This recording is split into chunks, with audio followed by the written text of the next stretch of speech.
Donc, la première question, c'est quel parcours d'études avez-vous fait? Alors j'ai commencé, j'ai fait c'est quoi? Le brevet. J'ai eu le choix des métiers de l'eau dès le brevet, dès le plus jeune âge. Et donc j'ai voulu passer par la voie générale, en pensant que ça ferait l'affaire.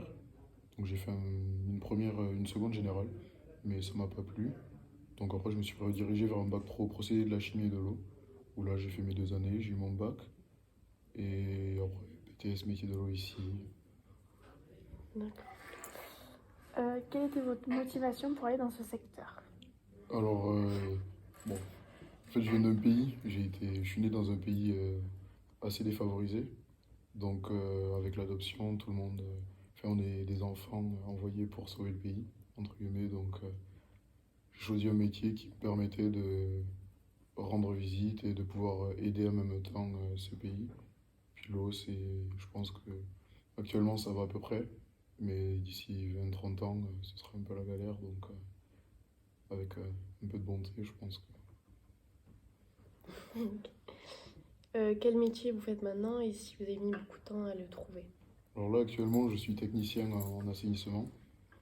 Donc, je m'occupe des stations d'épuration et des réseaux. J'ai pas mis beaucoup de temps à le trouver, mais j'ai mis beaucoup de temps à m'y lancer, surtout parce que j'ai fait beaucoup de traitements des eaux pour produire de l'eau potable. Est-ce que le BTS que vous avez fait vous a beaucoup servi à rentrer dans le métier que vous faites actuellement? Oui, oui, oui, je pense que les métiers de l'eau sans BTS, c'est inaccessible.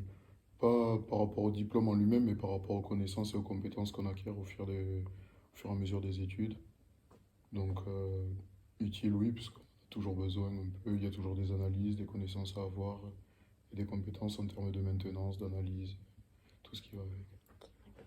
Est-ce que vous êtes épanoui aujourd'hui dans le métier? Franchement, oui. Franchement, ouais. Je suis content d'y être. C'est assez simple, mais je suis content d'y être. Est-ce que les lieux de stage pendant votre BTS ont été faciles à trouver? Est-ce que vous pouvez être embauché après le stage que vous faites? Alors, tout dépend des endroits, je pense, mais pour ma part, oui. Je... S'il y avait eu des places, je pense que j'aurais pu être embauché. Ça s'est pas fait par manque de moyens ou indisponibilité. Mais sinon, c'est très utile de pouvoir faire des stages.